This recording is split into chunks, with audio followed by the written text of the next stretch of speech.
हुजूर अकरम सल्लल्लाहु अलैहि वसल्लम जे वालिदैन जे बारे में ॿुधायो। माज़ अल्लाह वहाबी था चवनि त महबूब जा वालिदैन दोज़खी आहिनि, नऊज़ बिल्लाह। वहाबिन ईअं बि लिखियो आहे त नबी पाक अलैहिस्सलाम जे पीउ ऐं माउ खे ईमान कोन हो, माज़ अल्लाह।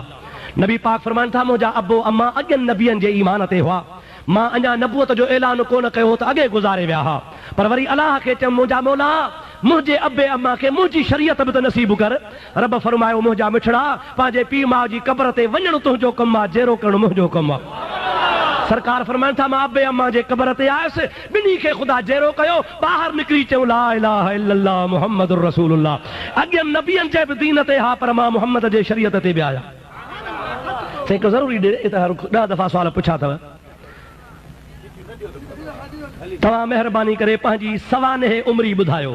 वाह सोना, हाणे मां पंहिंजी तारीफ़ वेही कयां, सुवाल को मज़े जो कयो, पुछण जहिड़ो कयो।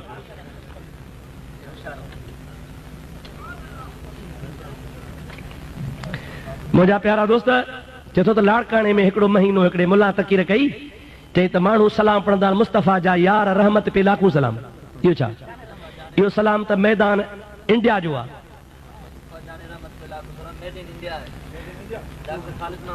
मुस्तफ़ा जान रहमत पे लाखूं सलाम मेड इन इंडिया है। ऐं तो वारो मदरसो Darul Uloom Deoband made in India कोन्हे। अब आओ न सी, देवबंद पाकिस्तान में या इंडिया में ॻाल्हायो? ॾाढे ॻाल्हायो इंडिया में न। पोइ हिननि जो मदरसो मेड इन इंडिया, अल्हम्दुलिल्लाह तो वारो मदरसो मेड इन इंडिया, असांजो सलाम त आहे। असांजो छा आहे बाबा? चओ सलाम आहे। वो नबी पाक ते पश्तो में सलाम हुजे, सिंधी में सलाम हुजे, बिरोकी में हुजे, अरबी में हुजे, सॼो जहान मुहम्मद जी तारीफ़ कंदो आहे।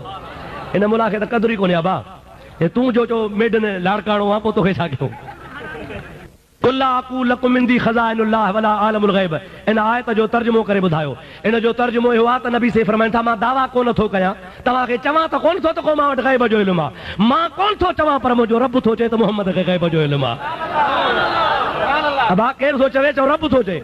मुस्तफ़ा चओ मां त कोन थो चवां, मां छो चवां, मुंहिंजो रब जॾहिं चवे पियो त भली चवे। अबा आयत वठिजां संभाल, हिनखे त सम्झ आहे कान का। हीअ बि साॻी ॻाल्हि आहे त नबी करीम जे ज़ात बाबरकात खे ख़बर कान्हे का। मुंहिंजा प्यारा दोस्त, असांजो त ईमान आहे। सरकार फरमायो त क़यामत ताईं जेको मुंहिंजे मथां ईमान आणींदो उनखे बि मां सुञाणा थो, नाले जी बि ख़बर आहे, हुनजे पीउ जे नाले जी बि ख़बर आहे। सरकार दो आलम सल्लल्लाहु अलैहि वसल्लम जे ज़ात बाबरकात खे ख़ुदा ताला अॻियनि पोयनि जो इल्मु अता फरमायो आहे। हज़रत नबी करीम सल्लल्लाहु अलैहि वसल्लम जन ख़ालिक आहे या मख़लूक आहे? अल्लाह जी मख़लूक आहे, अफ़ज़ल मख़लूक आहे, अहिड़ी मख़लूक आहे जो अल्लाह ताला अहिड़ी ॿी का मख़लूक बनाई कान्हे।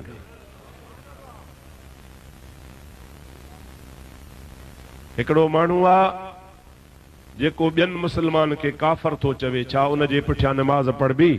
अबा जे काफ़र खे चवे त 10 दफ़ा नमाज़ पढ़ोसि, काफ़र खे काफ़र चवे त भली पढ़बे, पर मुस्लमान खे काफ़र चवणो कोन्हे। के माण्हू चवनि था त अल्लाह जे लाइ को बि शहर चवणु ग़लति आहे, उन जे रसूल सल्लल्लाहु अलैहि वसल्लम जे लाइ जाइज़ न आहे या आहे?